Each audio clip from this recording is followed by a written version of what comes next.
बिस्मिल्लाह, अस्सलाम वालेकुम। एक अगेन बहुत ज़्यादा अनफॉर्चुनेट रियलिटी है हमारे घरों में, जो है कि बच्चों के सामने जो लड़ाई झगड़े होते हैं उनको अब कितनी हद तक उसको रोकना चाहिए, उनको कर्ब करना चाहिए और उनको मैनेज किस तरीके से करना चाहिए कि बच्चे पे नेगेटिव असरात ना आए। एक दफ़ा मैंने पहले भी एक वीडियो में बात की थी कि जो टॉक्सिक इन्वायरमेंट है उसका एक पॉजिटिव इम्पैक्ट भी होता है बच्चों पे, और बेशक ये बड़ी एक अजीब सी बात लगती होगी, लेकिन मेरे सामने ऐसे केसेस आए हैं जो बच्चों ने एक ऐसा इतना ओवरली पॉजिटिव या ओवरली काम इन्वायरमेंट देखा है कि उनको एक नेगेटिविटी उनकी ज़िंदगी में आए, स्ट्रेस आए या डिफरेंस ऑफ ओपिनियन आए तो उसको हैंडल करना नहीं आता। तो एक वो एक एक्सट्रीम है, और दूसरी एक्सट्रीम है कि हमेशा बच्चों ने लड़ाई झगड़ा ही देखा है और उसको रिजॉल्व होता हुआ भी अपने सामने नहीं देखा, जिसका बहुत बड़ा असर है बच्चों के सामने। और बच्चों के अंदर वो एक टेंडेंसी आ जाती है लड़ाई झगड़े की, हर वक्त वो दूसरों से भी लड़ते रहते हैं, आपस में दोस्त यारों से लड़ते रहते हैं, और आगे जाके जब अपने घर भी बनाते हैं तो उसमें भी लड़ाई झगड़ा जो है वो बड़ी एक कॉमन सी चीज़ मानी जाती है और कोई बड़ी बात नहीं मानी जाती, जबकि उसका हमारी सेहतों पे, हमारे रिश्तों पे, हमारे प्रोफेशनल लाइफ पे बहुत असर है।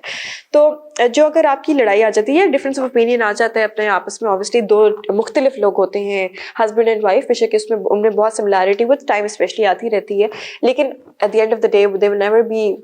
Exactly the same, and that is good, क्योंकि जो डिफरेंसेस है, डाइवर्सिटी है, उधर से ही ग्रोथ भी आती है। तो उसको किस तरीके से हैंडल किया जा सकता है बच्चों के सामने स्पेशली?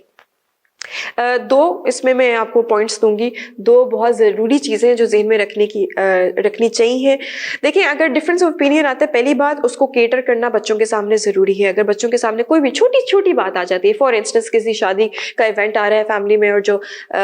फादर हैं वो कहते हैं कि लेट हो जाएगा, नहीं जाना चाहिए, मदर जो है वो कहती है कि आगे से क्लोज फैमिली है, कैसे किया जाए उसको हैंडल, तो ना कि आपस में लड़ना शुरू कर दें कि और एक इमोशनल उसको बैटल बना दें कि अच्छा जी आप तो चाहते ही नहीं है कि मैं जाऊं। फॉर इंस्टेंस जो एक बड़ी एक कॉमन रिस्पॉन्स आता है फाइट्स और आर्ग्यूमेंट्स में कि यू डोंट वांट कि मैं जाऊं, या शायद आपको शादियों से मसला है, या whatever the event is what you don't want to go to, या उसको इस तरीके से रैशनल तरीके से अप्रोच करना चाहिए कि देखिए we should definitely be a part of the celebration, खुशी का हिस्सा बनना जरूरी है, बिल्कुल है, लेकिन उसको किस तरीके से किया जाता है उस पर बात कर लेते हैं। लेट जाना एक्सेप्टेबल नहीं है। अगर आपके घर के स्पेशली नॉर्म्स बने हुए तो पता होना चाहिए क्या चीज़ एक्सेप्टेबल क्या नहीं है, तो हम ऐसे करते हैं, आप पहले चले जाते हैं, ऐसे करते हैं अगले दिन चले जाते हैं, जो भी। अब वो सामने जब एक तो एक डिफरेंस ऑफ ओपिनियन सामने रखे जा रहे हैं, बताया जा रहा है कि जो माँ है उनका थोड़ा सा फर्क ओपिनियन है, और इसलिए कोई वैल्यू हो सकती है, कोई फैमिली का पार्ट हो सकती है, पर्सनैलिटीज फर्क होती है, स्पेशली मैन और वुमेन की बहुत फर्क होती है, तो डिफरेंस तो आएगा। तो एक तो डिफरेंस ऑफ ओपिनियन रखा जा रहा है, दूसरा बच्चे के सामने रिजॉल्व करना बहुत जरूरी है, और आपस में एक दूसरे को ब्लेम करने के बजाय पूछना चाहिए, अच्छा आपका क्या ख्याल है इस चीज के बारे में, अच्छा आप बताएं आपको क्या करना चाहिए, और उसको जो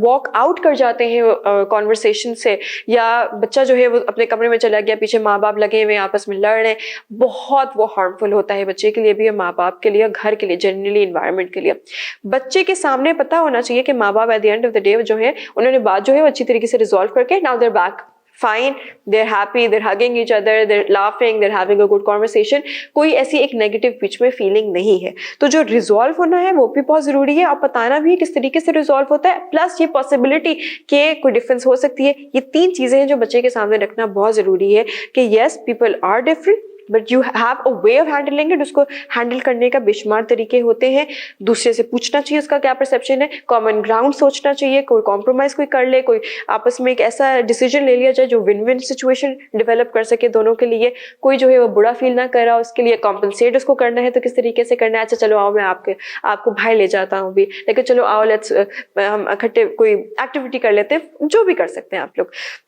और तीसरा कि उसको रिजॉल्व करने के बाद दोबारा से नॉर्मलाइज होना कितना ज़रूरी है, क्योंकि जो नॉर्मल अगर हम दोबारा से नॉर्मल सिचुएशन पे नहीं आते तो वो फिर जो रिजेंटमेंट्स हैं, जो ग्रजेस हैं, जो नेगेटिव फीलिंग्स हैं, वो अंदर बिल्डअप होती रहती हैं, वो बच्चे को भी आदत पड़ जाती है कि अच्छा अंदर फिर आप दोबारा से नॉर्मल नहीं हो सकते, जो कि बहुत ज़्यादा हमारी सेहतों के लिए बहुत ख़राब है। तो प्लीज़ अगर आपने करनी है, फाइट आपकी हो रही है, बच्चों के सामने कोई ऐसा टॉपिक आ गया है, तो उसको एक रैशनल तरीके से और उसको कंक्लूसिवली एंड करें बच्चे के सामने, ताकि बच्चा भी खुश हो जाए। बच्चे के लिए सबसे ज्यादा खुशी की चीज ये है कि माँ बाप जो है वो आपस में खुश है एक दूसरे के साथ, सबसे बड़ी खुशी की चीज ये होती है। तो प्लीज उनको उनसे ये खुशी ना लें, खुशी ना छीने उनको, बल्कि बताएं कि जिंदगी की रियलिटीज क्या है, उनको कैसे हैंडल किया जा सकता है। ठीक है, थैंक यू।